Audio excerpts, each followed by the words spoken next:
오늘 함께 묵상하실 하나님의 말씀은 사무엘상 9장 1절에서 14절까지의 말씀입니다. 사무엘상 9장 1절에서 14절까지의 말씀을 우리가 다 같이 한 목소리로 읽겠습니다.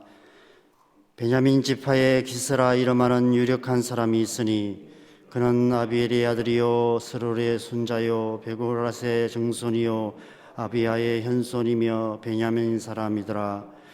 기스에게 아들이 있으니 그의 이름은 사울이요 준수한 소년이라. 이스라엘 자손 중에 그보다 더 준수한 자가 없고 키는 모든 백성보다 어깨의 만큼 더 컸더라. 사울의 아버지 기스가 암나기를 잃고 그의 아들 사울에게 이르되 너는 일어나 한 사원을 데리고 가서 암나기들을 찾으라 하매 그가 에브라임 산지와 살리사 땅으로 두루다녀 보았으나 찾지 못하고 사알림 땅으로 두루다녀 보았으나 그곳에는 없었고 베냐민 사람의 땅으로 두루다녀 보았으나 찾지 못하니라. 그들이 숲 땅에 이른 때에 사울이 함께 가던 사환에게 이르되 돌아가자. 내 아버지께서 암나기 생각은 고사하고 우리를 위하여 걱정하실까 두려워하노라 하니 그가 대답하되 보소서 이 성읍에 하나님의 사람이 있는데 존경을 받는 사람이라.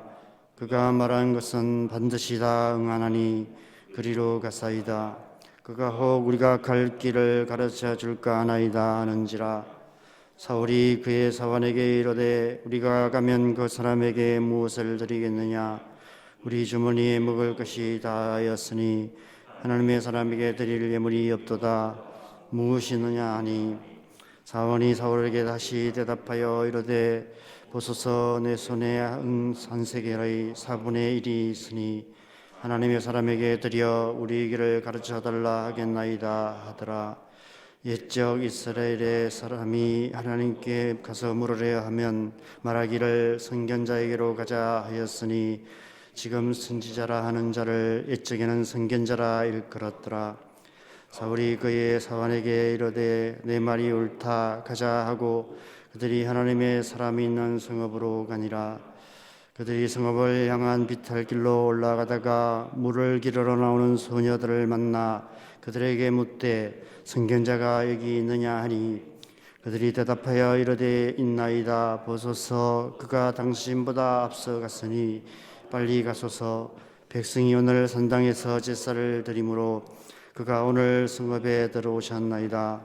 당신들이 성읍으로 들어가면 그가 먹으러 산당에 올라가기 전에 곧 만나리이다. 그가 오리기 전에는 백성이 먹지 아니하나니 이는 그가 제물을 축사한 후에야 정함을 받은 자가 먹음이니이다. 그러므로 지금 올라가소서 곧 그를 만나리이다 하는지라. 그들이 성읍으로 올라가서 그리로 들어갈 때에 사무엘이 마침 산당으로 올라가려고 마주 나오더라. 아멘. 함께 말씀 보겠습니다. 어제 우리는 하나님 나라의 기초에 대해서 함께 생각해 보았습니다. 하나님의 나라의 기초는 믿음과 겸손입니다. 그것은 곧 왕의 마음이다 라고 말씀을 드렸습니다. 하나님의 나라는 왕의 마음을 가진 자들의 나라입니다. 하나님 나라는 왕의 마음을 가진 모든 자가 왕이 되는 나라입니다. 하나님의 왕의 마음을 가진 모든 자가 믿음과 겸손으로 섬기는 나라가 하나님의 나라입니다. 하나님께서 왕의 마음을 가진 자들에게 하나님 나라를 유업으로 주셔서 영원히 섬김으로 다스리게 하시는 것입니다. 계시록 22장 5절에 그들이 세세토록 왕노릇 하리로다 라는 말씀이 바로 그런 의미가 아닐까 생각됩니다. 오늘 본문에서는 하나님께서 이스라엘 백성들의 고집스러운 요구에 응답하셔서 백성들이 원하는 왕을 세우시기 시작하십니다. 우리가 잘 아는 사울이 등장합니다. 여러분도 읽으시며 느끼셨겠지만 오늘 본문은 사울을 극찬하고 있는 것 같습니다. 혹시 딸을 가지신 분은 사윗감을 고른다 생각하시고 오늘 사울이라는 청년을 보시면 좋을 것 같습니다. 여러분, 사윗감 며느리감을 보실 때 무엇을 가장 먼저, 무엇을 가장 중요하게 보십니까? 이 세상에서는 그 사람의 됨됨이보다 먼저 그 집안 배경을 보는 것 같습니다. 아버지 뭐 하시노? 이런 것을 묻죠. 경제력을 묻고 이런 것들을 묻습니다. 그래서 이제 오늘 본문 1절은 장황하게 사울의 집안 배경을 설명하고 있습니다. 그 아버지가 베냐민 지파의 기스라 하는 유력한 사람이었다라고 말하고 있습니다. 유력하다는 말은 재력만이 아니라 권력도 가진, 한마디로 빵빵한 집안이라는 것입니다. 또한 이 세상이 그 못지않게 중요하게 보는 것은 외모입니다. 키 크고 잘생긴 남자와 예쁘고 날씬한 여자가 서로 만나 이루어진 커플을 이 세상은 가장 이상적인 커플이라고, 환상의 커플이라고 추켜 세웁니다. 오늘 본문 2절은 사울의 외모를 이렇게 소개하고 있습니다. 기스에게 아들이 있으니 그의 이름은 사울이요 준수한 소년이라. 이스라엘 자손 중에 그보다 더 준수한 자가 없고 키는 모든 백성보다 어깨에 이만큼 컸더라. 키도 크고 몸짱에다가 얼굴도 잘생긴 준수한 청년이었다고 말씀하고 있습니다. 아마 당시 동네 처녀들에게 인기 짱이었을 것 같습니다. 오늘 본문 11절 12절에 보면 물기르러 나온 소녀들에게 선견자가 어디 있는지를 물을 때에 소녀들이 필요 이상으로 친절하게 자세하게 가르쳐주는 모습을 보게 됩니다. 아마 제가 물었으면 이렇게까지 친절하게는 안 가르쳐줬을 것 같습니다. 그럼 사울의 사람 됨됨이와 신앙은 어떠했을까요? 순서가 잘못되어 있는 것 같은데 솔직히 말하면 신앙생활 잘하시는 분들도 막상 사윗감 며느리감을 볼 때 이런 순서인 경우가 많은 것 같습니다. 집안을 보고 직업을 보고 경제력을 보고 그리고 외모를 보고 건강을 보고 이런 외적인 조건들을 먼저 따지고 나서 그 후 성격도 좋고 게다가 신앙도 있으면 더 좋고 이렇게 생각하는 것 같습니다. 아마 여기 계신 분들은 안 그러시겠지만 많은 경우 이런 순서인 경우가 많은 것 같습니다. 아무튼 오늘 말씀해 보면 그의 인격과 신앙도 그런대로 괜찮아 보입니다. 잃어버린 암나귀를 찾으라는 아버지의 명에 순종하여 온 땅을 샅샅이 뒤지고 다니는 성실함이나 오랫동안 못 찾고 고생할 아들을 걱정하실 아버지를 염려하는 마음 씀씀이도 갸력합니다. 하나님의 사람에게 물어보자고 권하는 사환의 말에 따라 사무엘을 찾아가는 모습을 보면 나름대로 신앙도 있어 보입니다. 여러분이라면 이런 사울을 사위로 맞이하시겠습니까? 아마 오늘 말씀의 사울의 모습만 본다면 사윗감으로 이보다 더 좋을 수는 없을 것 같습니다. 당연히 이스라엘 백성들의 눈에도 왕으로서 손색이 없는 모습으로 보일 것입니다. 그러나 우리가 주목해야 할 것은 과연 그가 왕의 마음을 가진 자인가 하는 것입니다. 과연 그 안에 믿음과 겸손이 있는가? 왕으로서 하나님의 나라를 이루어갈 만한 충분한 믿음과 겸손이 있는가 하는 것입니다. 오늘 말씀에서는 얼핏 그런 모습도 보이는 것 같습니다. 사환의 권유를 따라 선견자를 찾아가는 모습 속에서 믿음이 있어 보이고 사환의 권유에도 귀를 기울이는 모습 속에 겸손한 마음도 언뜻 비치는 것 같습니다. 그러나 속단하기에는 이릅니다. 왕의 마음은 겉으로 드러나는 것만으로는 알 수 없기 때문입니다. 아무리 깨끗해 보이는 호수도 가뭄이 와서 물이 마르면 그 속에 있는 온갖 더러운 것들이 드러나게 됩니다. 밤에 몰래 내다버린 가전제품이나 처치곤란한 쓰레기들과 심지어 외국 영화들을 보면 버려진 자동차나 살해되어 유기된 시체까지도 발견되기도 합니다. 겉으로 잘 지어진 아파트가 입주하고 보니 하자투성이인 부실 공사인 경우가 많은 것처럼 건물의 기초가 어떠한지는 오랜 세월이 지나봐야 알 수 있고 큰 태풍이나 지진을 겪게 되면 더욱 확실하게 알 수 있습니다. 예수님께서 모래 위에 지은 집과 반석 위에 지은 집의 비유를 통해서 말씀하신 것처럼 기초가 잘 되어 있는 집은 시간이 아무리 지나도 그 어떤 큰 환난을 당해도 결코 무너지지 않습니다. 왕의 마음을 가진 사람들이 세워가는 하나님의 나라도 그러합니다. 왕의 마음을 가진 사람은 그 어떤 시험과 유혹과 환난이 닥쳐도 능히 이길 수 있습니다. 그래서 하나님의 나라는 결코 흔들리지 않습니다. 그래서 하나님의 나라는 결코 무너지지 않습니다. 그래서 하나님의 나라는 영원한 나라입니다. 영원히 흔들리지 않는 기초 위에 세워진 나라이기 때문입니다. 다시 한번 질문으로 돌아가 보겠습니다. 사울에게 왕의 마음이 있을까요? 오늘 본문에서 보기에는 있는 것 같기도 합니다. 그러나 아직은 알 수 없습니다.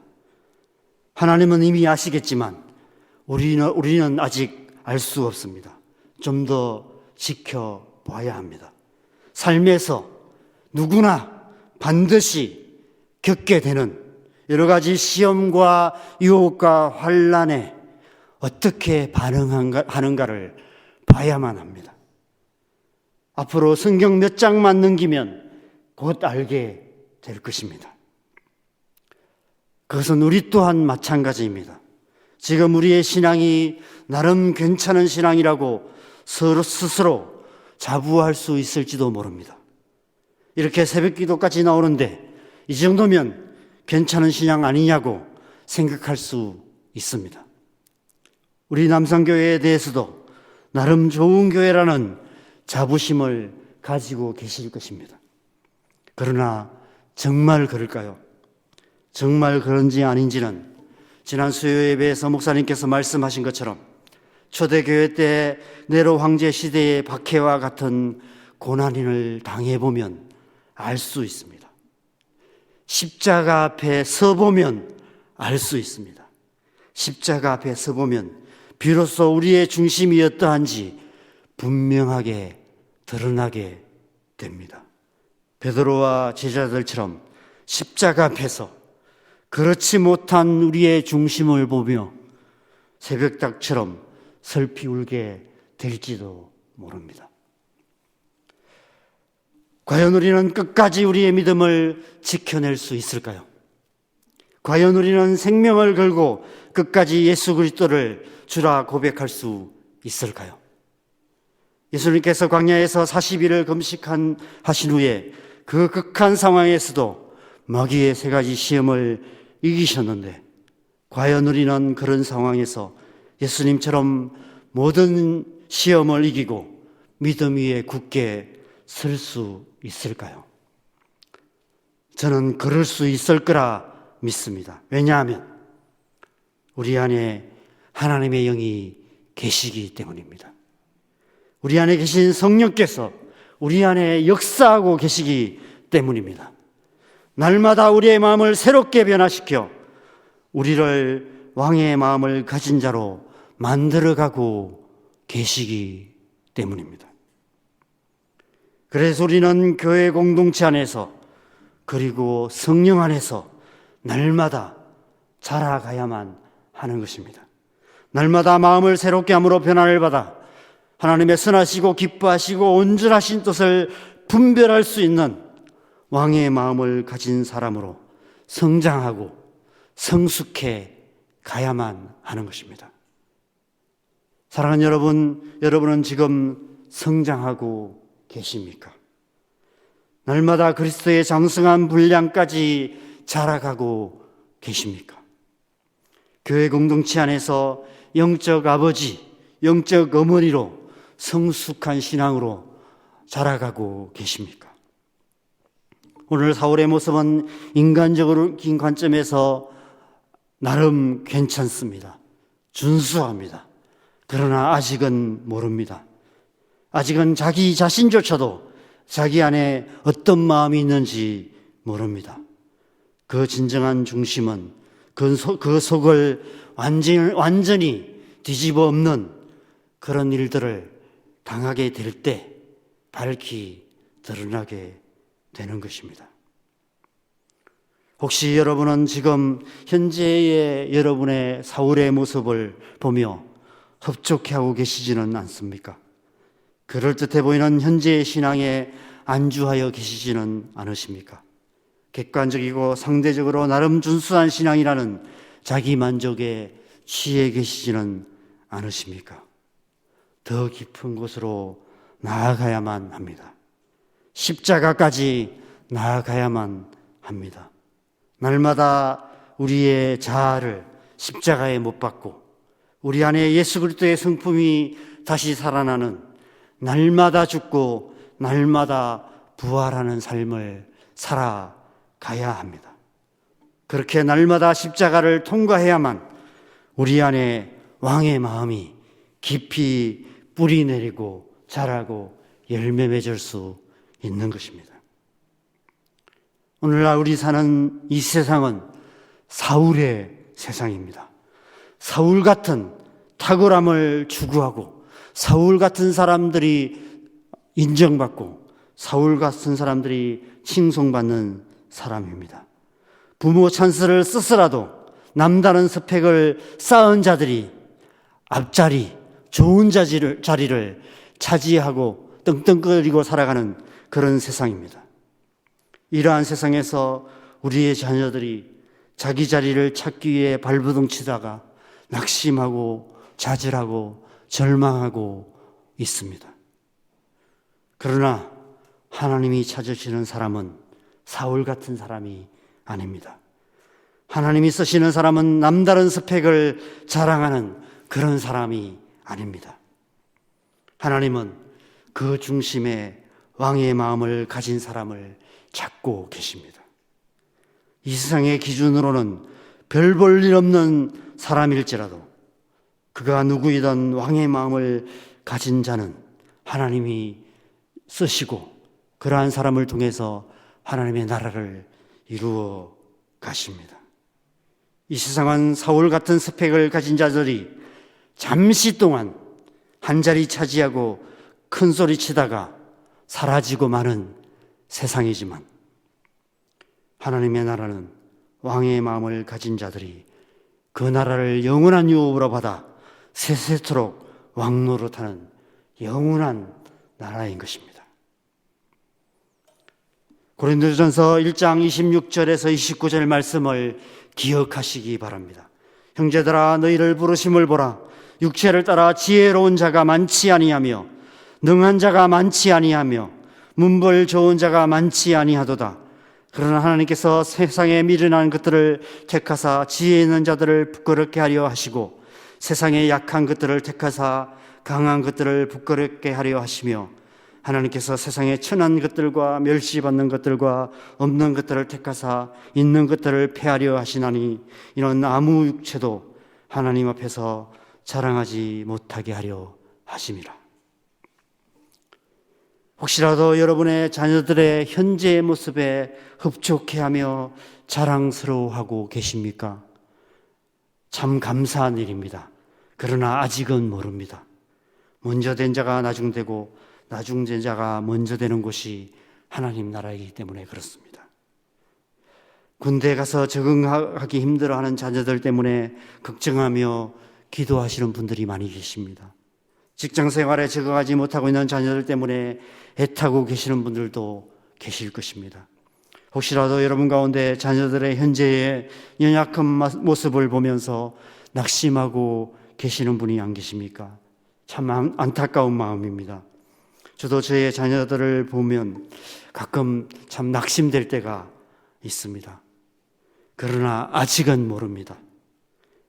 우리가 그럼에도 불구하고 우리의 자녀들을 향한 소망을 잃지 말아야 할 것은 먼저 된 자가 나중되고 나중된 자가 먼저 되는 곳이 하나님의 나라이기 때문에 그렇습니다.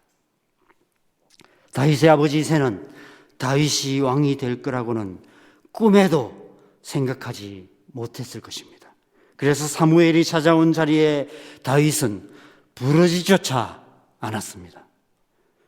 우리 자녀들의 앞으로의 삶이 어떤 모습으로 어떤 삶을 살아갈 것인지, 하나님께서 그들을 어떻게 인도할 것인지 우리는 지금의 그들의 모습만으로는 속단할 수 없습니다. 잘하고 있다고 안심할 수도 없고 못한다고 낙심해서도 안 되는 것입니다. 그래서 우리는 우리의 자녀들을 위해 쉬지 않고 우리의 생명 다하는 그날까지 기도해야만 하는 것 같습니다. 우리의 자녀들이 다윗 같은 중심, 왕의 마음을 가진 하나님의 사람이 되도록 기도해야만 하는 것입니다. 그래서 우리의 자녀들을 통해 하나님께서 하나님 나라를 이루어 가시도록 날마다 기도해야만 하는 것입니다. 오늘 새벽에도 우리의 자녀들을 위해서 함께 기도하십시다. 다른 어떤 기도가 아니라 우리의 자녀들의 중심이 다윗 같은 중심이 되도록, 우리의 자녀들 안에 왕의 마음을 주시도록, 그래서 우리의 자녀들이 사울이 득세하는 이 세상에서 어떻게든 한 자리 차지하기 위해 발버둥 치다가 결국 낙심하고 절망하는 자들이 아니라 저 영원한 하나님의 나라를 바라보며 믿음으로 하나님만 의지하며 겸손히 사람들을 섬기는 왕 같은 제사장으로 살아갈 수 있도록 성령의 은혜를 구하시면 좋겠습니다. 그래서 우리의 자녀들이, 우리의 다음 세대들이 하나님이 쓰시는 그런 아름다운 하나님의 사람이 되시기를 주님의 이름으로 간절히 축원합니다.